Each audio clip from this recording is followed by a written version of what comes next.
Welcome back to the Monstrous Desire study. Today I'll be sharing with you an interview I had with the monster romance author Desirée Niccoli. Desiree is the author to the Haven Cove series as well as Given to the Ghoul. In this interview, we talk about all things dangerous mermaids. So without further ado, here's my interview with Desiree. Thank you so much, Desiree, for joining me for this as part of the Monstrous Desire study. And welcome to the interview. Thank you, and thank you for having me on. Yeah. Could you describe a little bit about yourself, Desiree?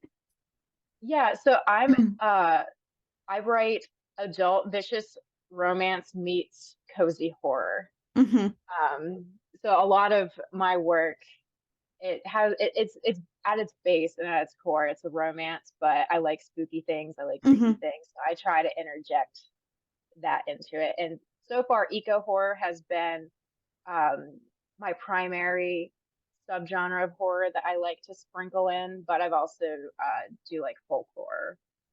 Oh, So how fun. Yeah, eco horror does, I think, really well when you approach the ocean. Because I think at its baseline, the ocean is already like this horrifying thing. Just yeah, like it's beautiful. outside of eco horror at all, period. The ocean, I don't trust her. Yeah, She's yeah, spooky. she's beautiful. She's gorgeous. Everybody wants to go vacation near her, but man, that moment, like the weather turns dangerous. When I was a kid, my grandfather, he served in the Navy. So he was super paranoid about the ocean and rogue waves. And so as a kid, I had this like irrational fear instilled in me about like, never turn your back to the ocean or the rogue waves will take you. And, it's good to have a healthy dose of fear when you're around the ocean. Yes, yes. Um, no, people are not meant to do very well in water. Like our bodies, we're not fast. We're No. not we like evolutionarily wise, like hands don't exist in the ocean, arms like this. We're just Like technically we supposedly came from the ocean, but we are far from yeah. those roots. Far from them. Right, right. Evolution has taken us very, very millions and millions of years from that origin. Absolutely not. Um, but no, I agree with you. So like I grew up going to visit my aunt at the beach and I loved playing in the waves, but then my dad also like introduced me to the movie Jaws and I was Oh, like, "Oh, I'm still gonna play in the ocean, but I'm gonna be like afraid for my life every single time." yeah. And sometimes like the fear of water isn't just the ocean. Like after watching Jaws, I think the first thing I did was like go to a friend's birthday party at like a lake pond situation. And I was like, oh, Brucey's in here. I just like I don't it's not the ocean. I don't know how this shark got in here or like if it's a pool. Like it how did the shark get in here? Yes. I don't know, but it's coming up from the depths. It's gonna figure it out. I don't know, Sharknado and plop into the pool. I'm so glad you brought that up because I also had this weird irrationality about like something is gonna get me in this pond, in this lake, in this pool. And obviously, rationally, that's not how that works. But part of me is like, yeah, but I saw river monsters, and he had an episode where a bull shark got into a river or into a lake up through a river from the ocean. So who's to It does. say that I'm not gonna get eaten? Right? That's true. That's very true. Hmm. Just be careful. You gotta keep an eye out. So for question one, as we jump right in, your series Haven Cove plays with the boundaries of fear and eroticism. In what ways do you think that those two emotions or state of beings are compatible? Okay, so I think on a very like surface level, it's got that decadent opposites attracts thing going for it. Mm-hmm. Um, but then fear and arousal, they're both these feelings or emotions that evoke very similar physiological responses. So like your heart racing, your pulse pounding. Um, and also fear and arousal, both those things come from a place of vulnerability. So if you think about like when you're watching a scary movie like Jaws, and if you're watching it with a significant other, there's these moments where you might grab their hand or like sit a little closer or like put your arm around their shoulder. And like the same thing happens when you're going through like a haunted house. Like fear makes us seek something that's familiar, seek comfort, yeah, and what's Yes. familiar. So like it kind of like catalyzes these romantic moments, and creates conditions where the characters can lean into each other and Hmm. turn to each other for that comfort. And as Right. like we all know, like touching leads to kissing and kissing leads to more. Of course. I think you really hit the nail on the head when you talk about like thrill as a baseline, as a shared emotion between fear and eroticism.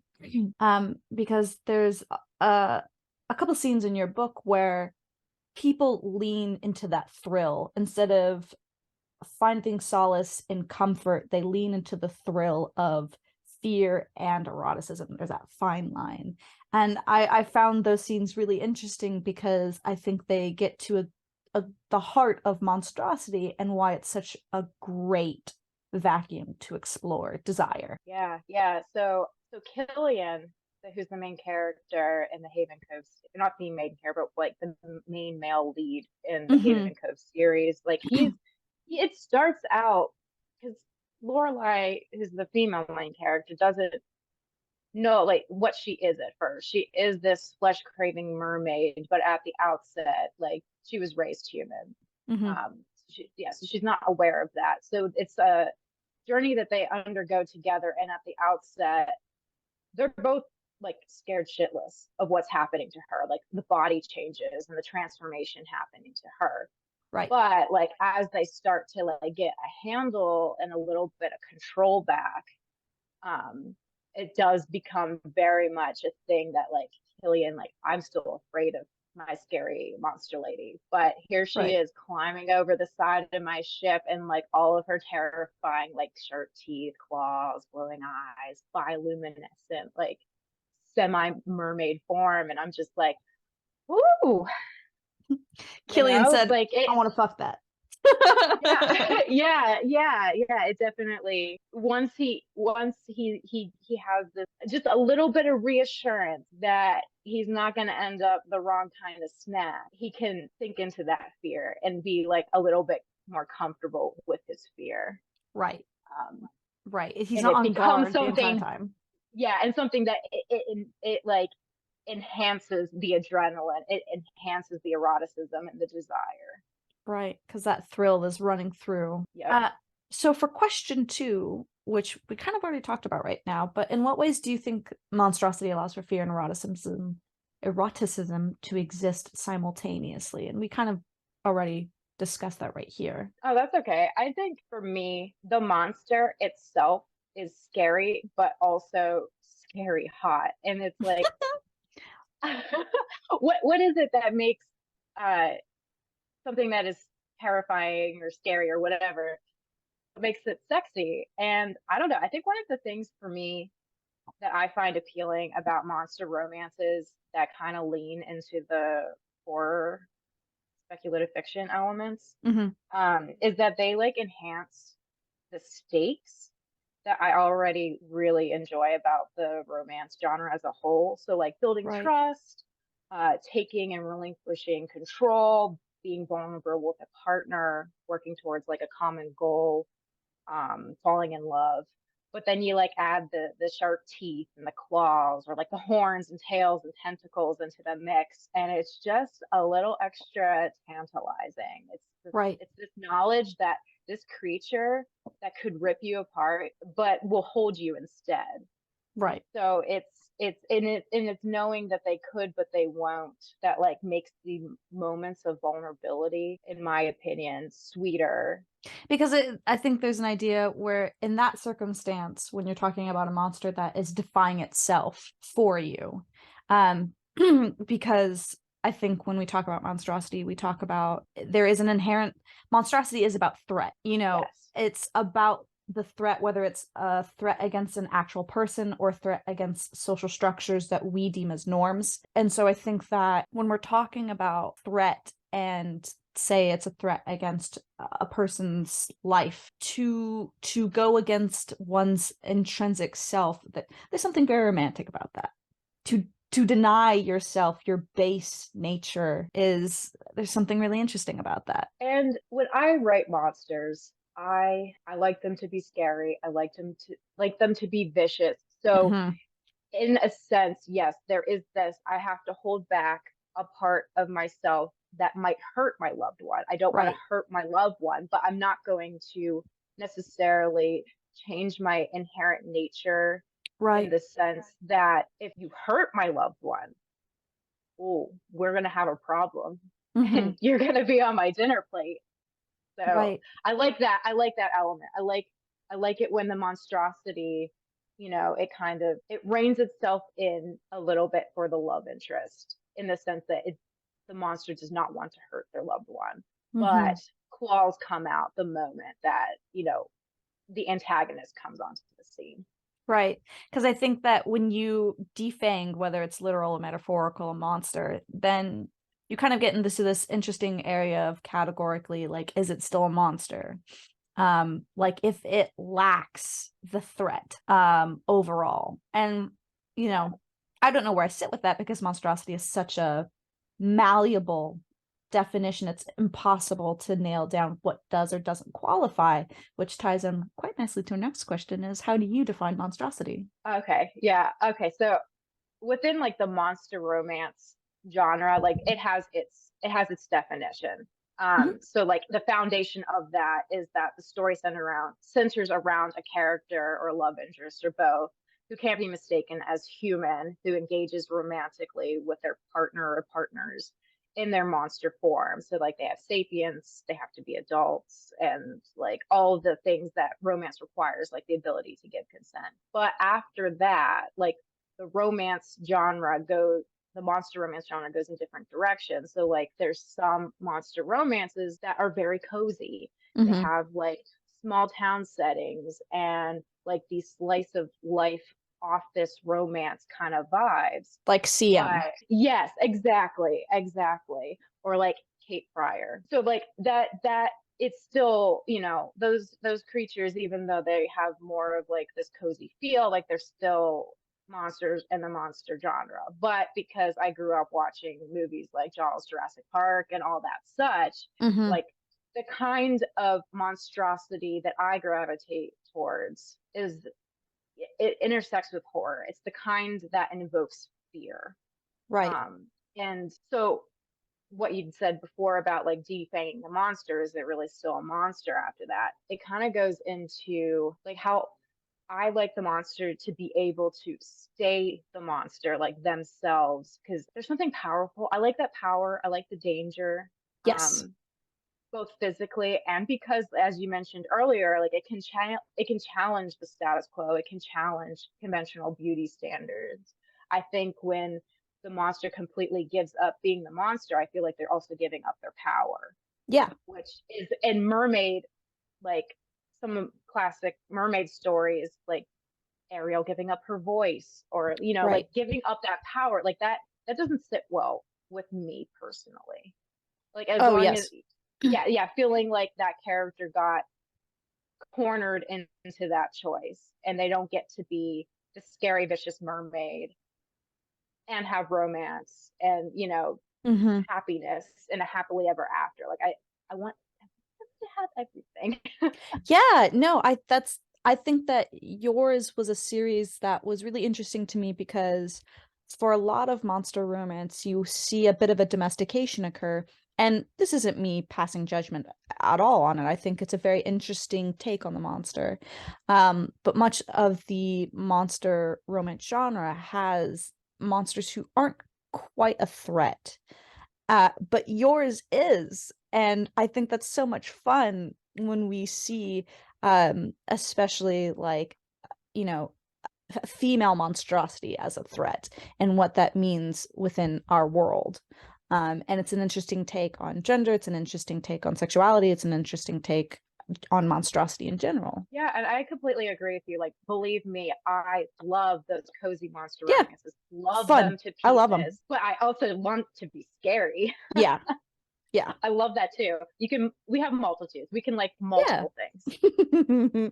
We contain multitudes. There's Absolutely. that absolute thrill that like when you feel, I think someone says something where like kink is when you feel disgust and revulsion, but you're like compelled by it. And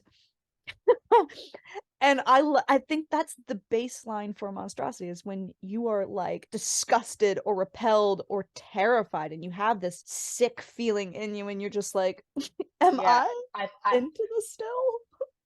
yeah, I think I experienced that first with Ensnared, the Mm, spider, Tiffany the Roberts? spider romance. Yep, Yeah, yep. But so good, and I was on board with it. And I love Kitan, who's the spider guy. right, I love him.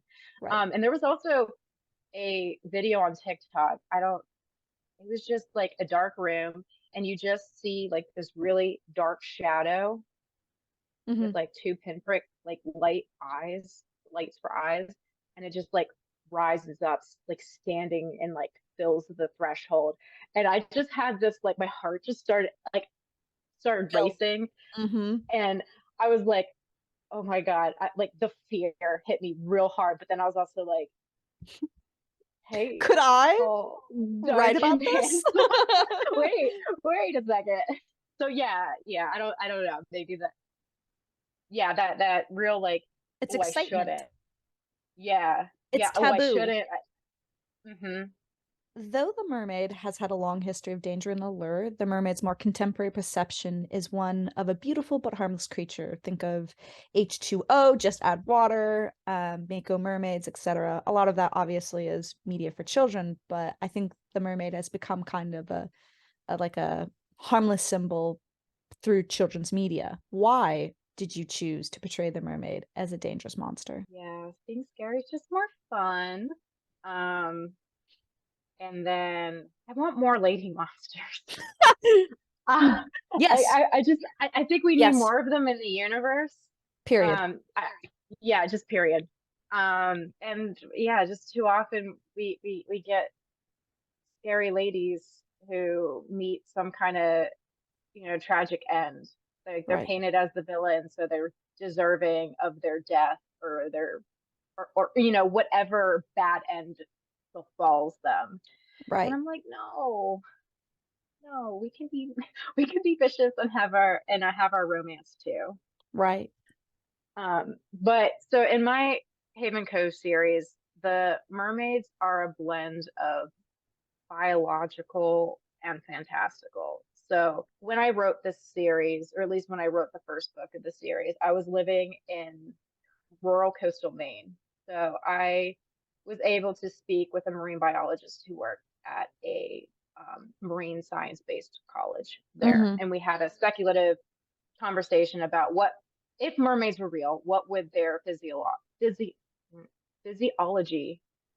be like? What would their behaviors be like? So a lot of the world building and creature design was influenced or inspired by that conversation. So these mermaids have like net gills, webbed fingers, claws, sharp teeth.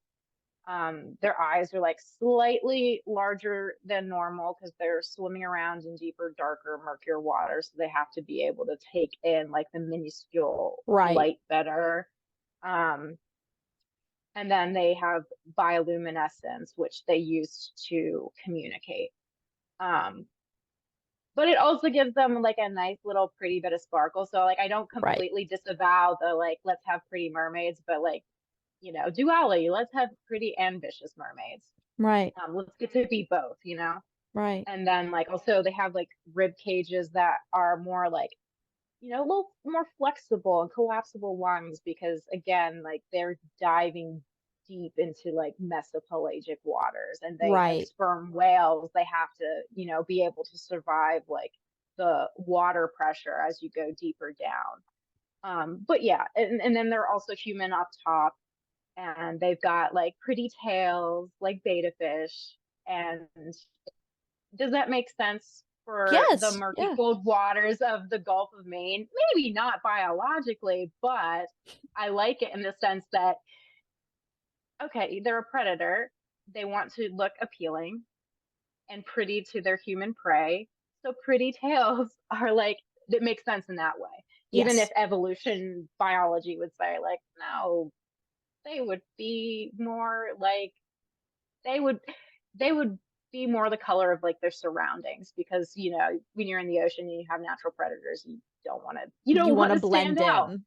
Right. Yeah, exactly. So Go they're ahead. creatures of their environment, and that means that I think that that really solidifies them as not human, and I think that's great. And they eat people, like, And or they eat crave people. human flesh. So like there's Right. that too. Right. There's that too. It's perfect. Thank you. And then I got to really have fun with my short story Meet Cute, which is Hmm. spelled with an A, not two E's, because that has a lady kraken and a deep sea mermaid. So I really got to like make that character significantly more monstrous. So like Right. that mermaid has more like blending into your surroundings colors, like a shark fin and like webbing that comes outside of like their temples, and like an angler That's right. orb She had the coming out the anglerfish front. like light. Yeah, yeah. So it's like when I first wrote the Haven Cove series, it was before monster romance got really big, Hmm. and I wasn't maybe necessarily self-aware of what I was doing Sure. when I was playing with the monstrosity in that series. Um, so like for me, I'm like coming in with this romance, and it's got some happy, fluffy vibes, but also the main character may take a bite out of somebody, and I thought Hmm. that would be kind of shocking. So I maybe like reeled in, some of the viciousness, but like when I wrote Meet Cute, like monster romance was in full swing. I was eating up all those books, and like, oh, this is what I wanted from paranormal romance, I guess, Right. but wasn't getting enough of. So when I wrote Meet Cute, I was like, I'm going all out. No We're gonna holds have a backs. mermaid.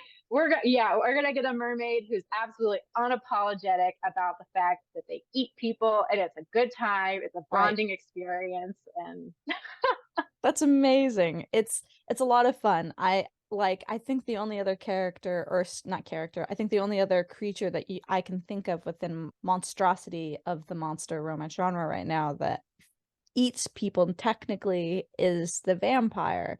But the vampire I feel like is a weird subsect because it like drinks blood. It doesn't quite eat. It's not quite vor in the same way that like your mermaids eat people. They're not like drinking blood, they're like consuming them completely. And so that horror, I think, it really is escalated. yeah, yeah. And I guess it depends on like what version of werewolf you get, because I guess sometimes Right. they eat people, Yeah, maybe. sometimes. Yeah, sometimes. Yeah, maybe not in like the paranormal romance world, but like Right. in the horror film genre, maybe. Right. The inherent threat of werewolves is much more apparent, I think, in film. Yeah.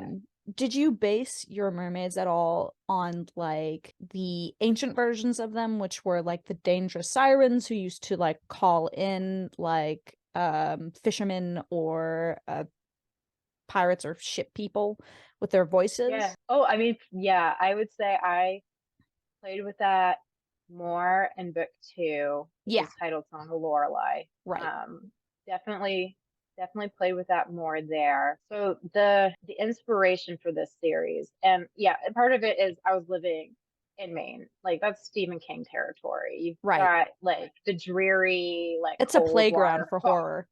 I know, fog rolling off onto the beach. These Mm-hmm. really dense, like pine forest. Like it can feel like, I don't know, like the concept of the sublime.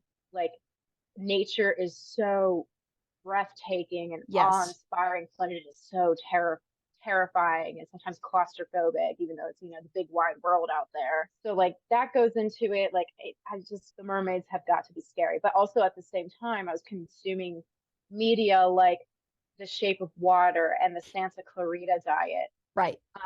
and that definitely had a big part to play. Oh, And absolutely. and the concept of like wanting my mermaids to be like that older version, that more dangerous version of Right. themselves. Right. Um, but for like a little bit of context with the Santa Clarita Diet, because like I don't think I've actually met somebody who's watched it, See, but I'm I like obsessed with it. I know it and I know the series. I know its like synopsis for it. I just never watched it, but I knew who like I know pretty much everything about it. So I feel like they did the marketing well enough. Oh my gosh, it's such a romp, and I love it.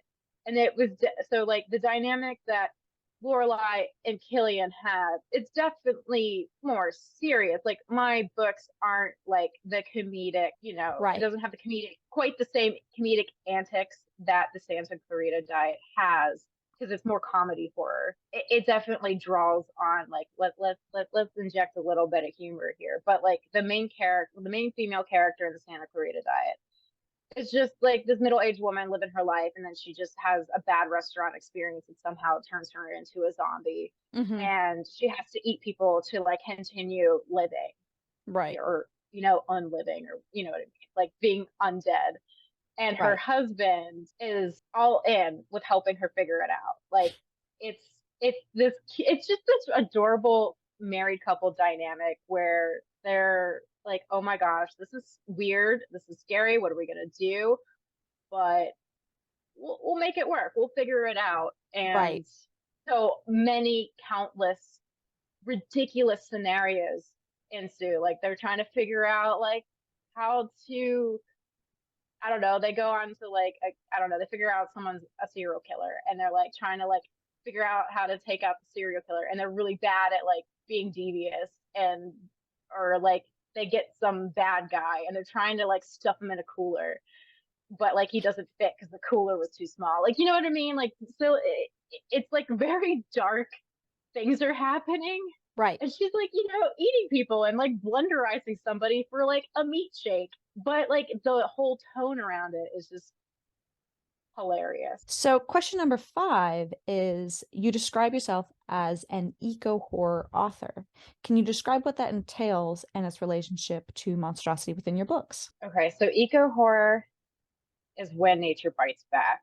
Hmm. So it's rooted in cultural anxieties about how we mistreat the planet, and the fear that the environment is going to strike back and punish humanity. So, like popular media examples would include Jaws, Godzilla, Creature from the Black Lagoon, Right. and my favorite, which is Jurassic Park. So, It's in nature striking back at humanity's hubris. yeah, Right. yep, for overreaching and Right. damaging. So, like in Jurassic Park, like Ian Malcolm's famous like little monologue is God creates dinosaurs, God kills dinosaurs, God creates man, man destroys God, man creates dinosaurs. Right. The capitalism, and then Woo dinosaurs woo. eat me. And then dinosaurs eat man, and woman inherits the earth. Right. Um, which is, Ellie chiming in for that last bit. Right. And eco horror has definitely been in my psyche for a very, very long time because that's what my dad was interested in, like the horror action thriller movies. Hmm. So, like when I was like, I don't know, 5, 6 years old, I'd watched that movie with him, and I just really loved the dinosaurs, and I didn't mind that they ate people. And obviously, that had a huge impact on my writing because I write mermaids that eat Who eat people. people? Yeah. So in the Haven Cove series, there's like environmental hazards such as noise pollution, overfishing, uh, ghost netting, which is like abandoned fishing nets that animals get caught up in and they can't free themselves. So it has like very significant environmental impacts. And for the mermaid population in the series, that those various environmental hazards drive their population into the deep, dark waters of the Gulf of Maine. And Hmm. because marine creatures under environmental stress are more susceptible to illness, and this is true of people too. They come down with a mutated form of morbillivirus that expresses itself like rabies, making them Oh, vicious and ravenous for human flesh. So that gets explained a bit more in Song of Lorelei right. rather than book one, because they have a marine biologist character in that, and they're still trying to get a grasp of what's happening, but they're only aware of the hunger. They're not really sure what's driving the hunger, Right. especially at the end when they have a conversation with one of like the mermaid characters that grew up in the wild, so to speak, has always been a mermaid, has never walked land. And that character recounting how like we've not always been driven by this hunger, like a couple generations previous to us, like we had more of an amicable relationship with humans, or shore walkers as they call them. Right. But for like a little bit of context, so morbillivirus infections, they occur in cats and dogs, and they're usually referred to as like feline and canine distemper. But whales and seals also can be natural hosts for like a version of morbilliviruses too. Um, and the fact that I made the mutated version and mermaids make them vicious and whatnot, like that's fictionalized. It doesn't happen. Like, don't worry Right. about your pet or like, Whales or cats trying to eat you. yeah, that's not gonna happen. I was just taking a naturally in, occurring virus that happens in marine populations and just putting my own little spin on it. Right. Right. But that mutated virus is like a direct impact of like their populations under duress because of environmental conditions. So Right. we've got the creatures striking back, biting back I know. as a result of human action. Yeah. Right. And I know that in your short story Meet Cute, it's noise also factors into it, but you do a lot of like pollution. And so you show a lot of the like destruction of like capitalism at large, um, destroying our oceans and how that affects, the protagonist and her love interest. Yeah. Because the protagonist, Lady Leviathan, she has these periods of time that she's in hibernation. So it's like 200 years have passed since she's been last awake. Hmm. And the Industrial Revolution has happened. We've gone Right. from like wooden tall ships to, metal hunks of equipment Right. chugging along the ocean, fuel powered engines, very loud. So like shipping traffic, like the noise that comes from vessels and such, like that ambient noise is always in the ocean, and like marine creatures are low key stressed all the time. Right.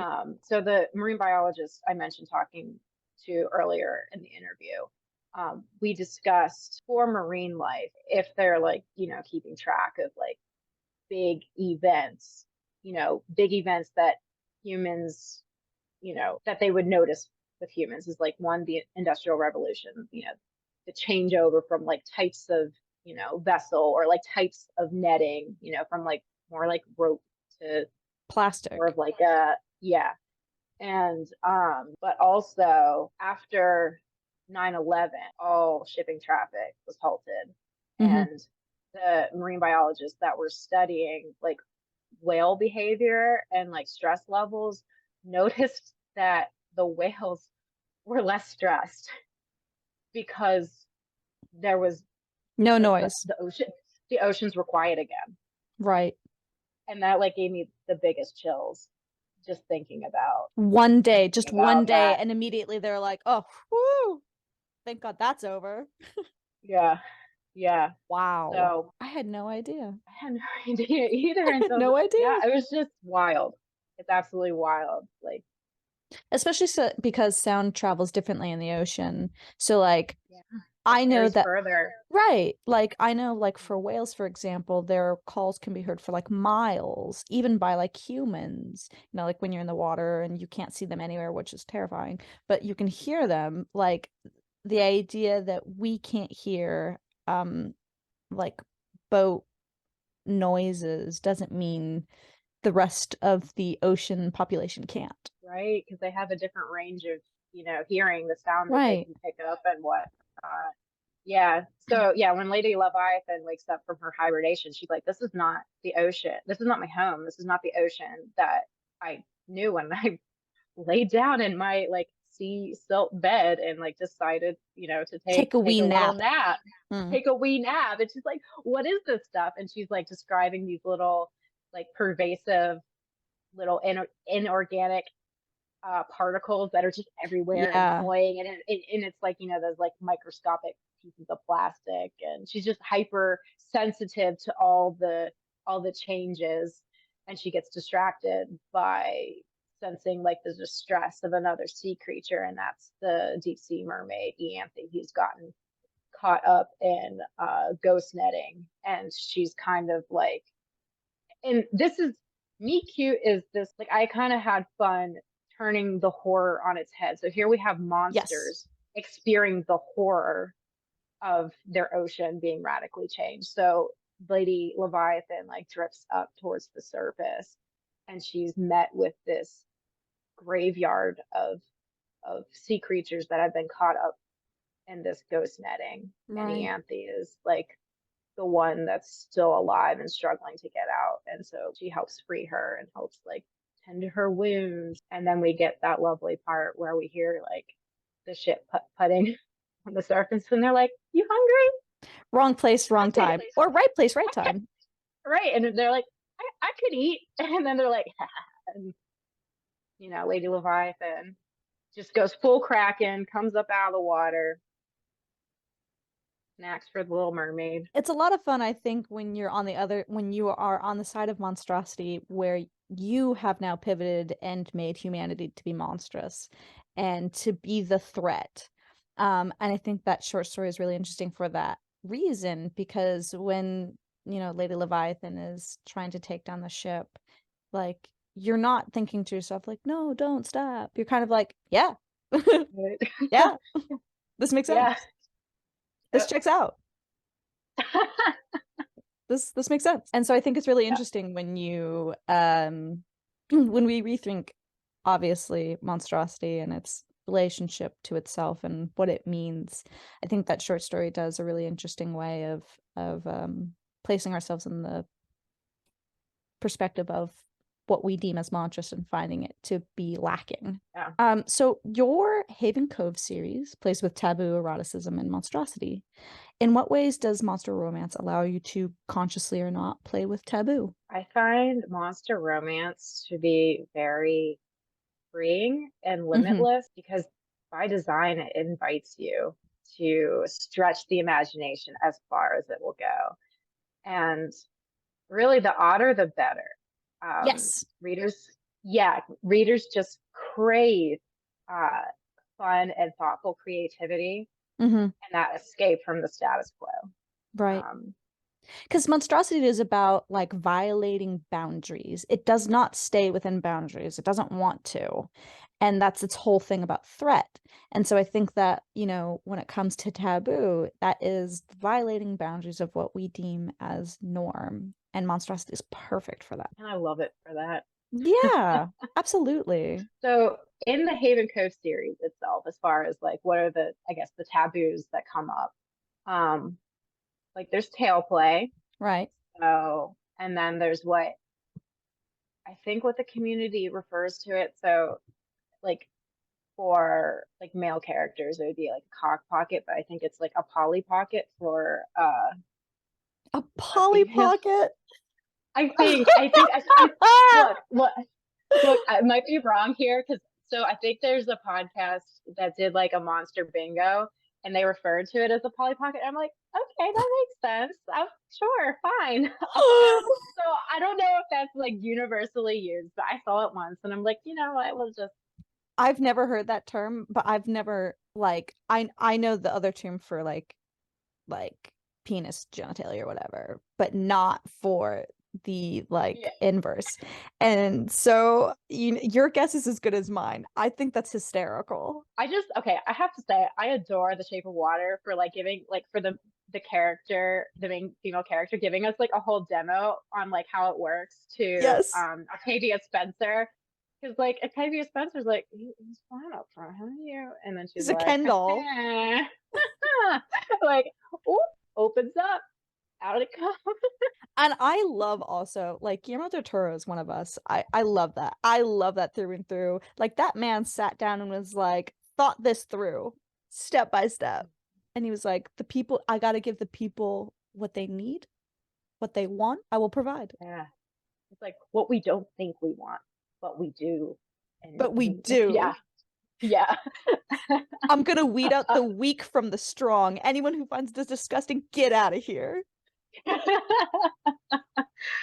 Oh, and the lighthouse does it too with like the mermaid. It Like you does.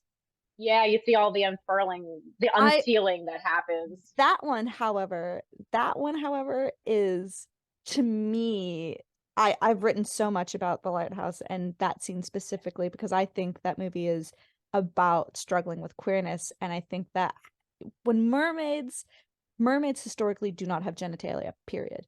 They don't, they never have. And that was part of the appeal was that, for sailors, it was wanting something paradoxically so erotic and alluring, but it having no means to have it, Yeah, to fulfill that that wish. desire.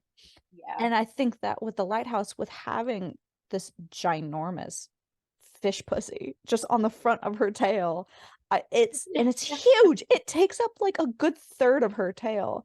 I think that that's something it's supposed to aid in the horror of Yeah, like it's exaggerated. it's exaggerated. I don't think Winslow finds femininity to be attractive, and I think it's supposed to aid in this horror of like him forcing himself into heterosexual desires and him kind of having to grapple with the horror of being or desiring something that you don't want or being forced to Or desire goes something you against don't want. yeah, it goes against the societal norm. Right.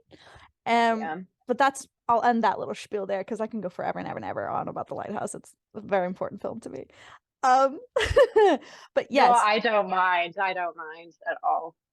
mermaids are so fascinating, and so I'm very excited that you've included me in Mermaid because it means now that I can turn my attention to the mermaid specifically, and I can ramble at length with you about mermaids. Yeah, oh my gosh. Mermaid is like a holiday for me. Yeah. It's my favorite time of year. Who was your first monster crush? Okay. Or maybe not an Oh, easy that one's question. hard. Yeah, no, I I don't know that I have a first like memory. And when you're a Right, child, like, do you really remember what your first of anything was? But like right. I remember a handful of things happening simultaneous that I had like similar reactions to. So like of course, Beauty and the Beast, that one's very much a go-to. Right. And I would say that remains true for me as well. I didn't watch the Gargoyles cartoon, but I did have like an action figure and like a picture book and such. And I was like, ooh, muscles. Because like, as a kid, like, your crushes are different. Right. Crushes manifest differently. And, I was just like, ooh, muscles. Right. So, have you ever seen the show Street Sharks? No. So, I mean, I can't say that I've really watched much of it either, but like during like a sleepover with my grandmother, it was like on Right. Cartoon Network. It was on one of the channels that my parents didn't have, so we got to watch it. And Yes. I guess there are these guys that transform into like anthropomorphic sharks and buff muscles. So there's a trend here. I like some muscles. Um, And then there's also I don't know how well people know this one. There's this early 90s kids movie called The Adventures in Dinosaur City. It's I don't got know like that one either. yeah, it's got Omri Katz in it, so the kid that's in Hocus Pocus. Okay. but he's younger. He's younger in this movie. Um, but oh my gosh, so the opening lines, like just I as a kid, I didn't realize what I was, Experiencing. hearing. Yeah, but like adult me going back and listening is like, oh my gosh, this is like tickling my romance reader heart. So one of the characters is reading a passage from a story that they'd written, and she's, reading it out loud to her guy friends who of course don't appreciate it, and it's a kid's movie, so this passage is pretty tame, but like the monster romance is there. So this is how it goes. They thought about everything that they'd been through, the perilous swamp, the treacherous tower, the darkness of Rainbow Cavern.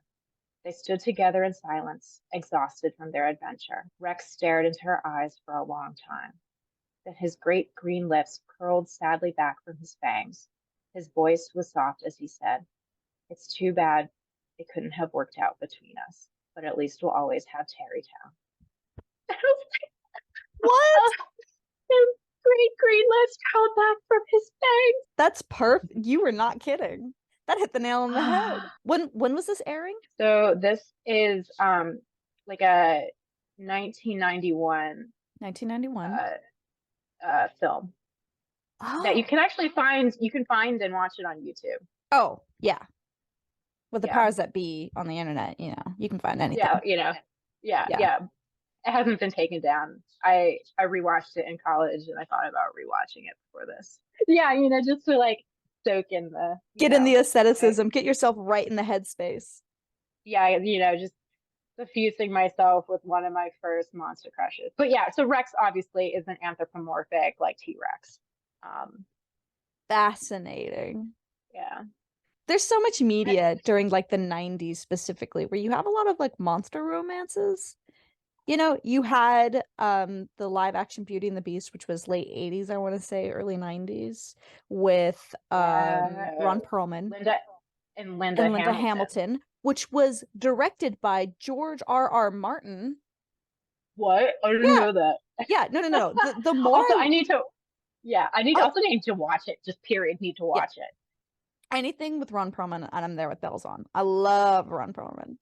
Um, Oh, see, I'm there for Linda Hamilton because she oh, just Linda made an Hamilton's a impression. babe. Like, because the Terminator as Sarah Connor. Terminator 2, holy crap. Oh, Wow. so jacked. She's Muscles, so right? ripped. Muscles. Muscles, There's the man. muscles. Muscles just do something for me. I don't, it's It been makes instilled in me sense. from birth. I can't help it. I can't You help it. can't. Street Sharks. Linda Hamilton. Coming in The hot. gargoyle.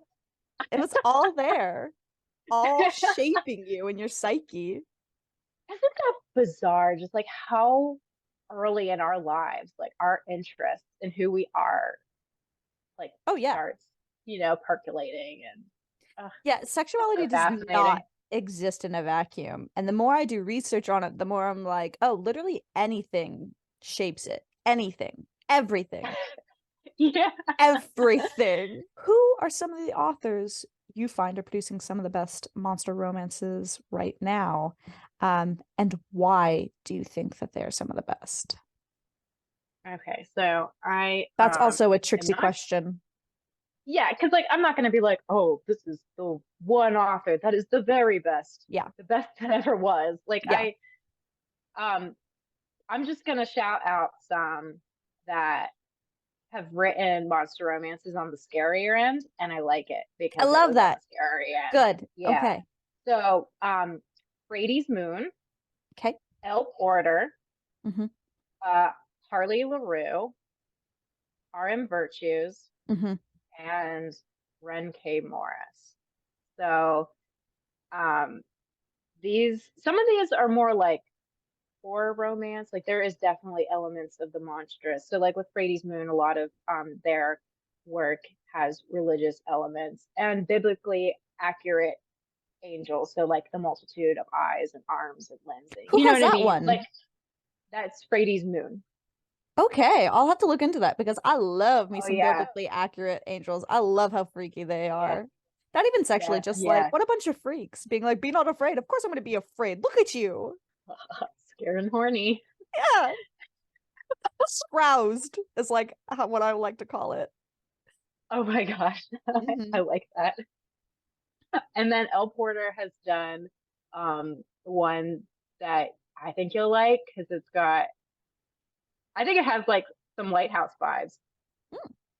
Like it's set like one of the characters is a lighthouse keeper and the other is like a new shopkeeper in town and like there's some elements. But there's the embracing of queerness, not the Right, right, right, right, right, right, right. right. Yeah. Um and then Harley LaRue did the Her Soul to Take, the demon one with Yes. like the skull face on the Yes, I front. read those. Um, Yes. yeah, Yeah, yeah, yeah. yeah, yeah. And then Arm Virtues did Sing Me to Sleep, which is the sleep paralysis demon. Oh my God. Yeah. I've never heard that one. Oh, you got to read it. It's so good.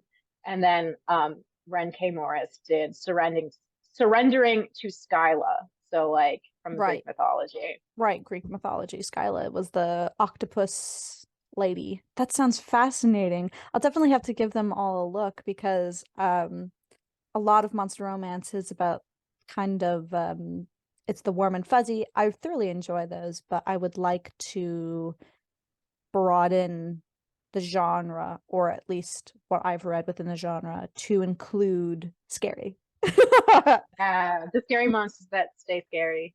Yeah. Yeah. Yeah, absolutely. I think that's really important for just the diversity of monster romance in general. Are there any particular monster movies that erotically speak to you? If so, what are the movies? I know you've already mentioned The Shape of Water, which, you know, homie, That is quintessential monster homie Del romance. Toro. Yeah, Yeah. Yeah. And then the Santa Clarita Diet, that one as well. I mean, it's a TV right. show, but same thing. Love it. Yeah, Love it. yeah, yeah, yeah. That works too. Um, I mean, if you want to talk more about the lighthouse, you can talk more about the lighthouse.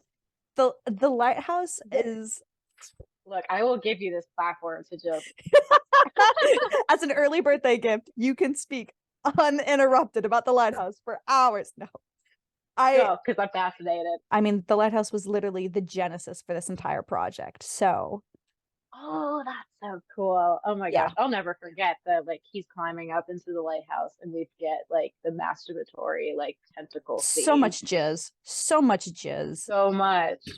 I Okay, can't, I yeah. I can't help but respect a movie that fully embraces farts, jizz, masturbation, and just like anything, everything. You name Yeah, it, it does. it's got it. Yeah. Yeah, because like no sanitization. Mm-mm, Words are hard sometimes. Yeah. mm-mm, not at all. Yeah, none of Well, Desiree, thank you for joining me on this conversation for this interview. It was lovely. Thank you, thank you, thank you. no, thank you. Thank you for humoring me Of and course. having this conversation about, mermaids and all of their forms. Of course.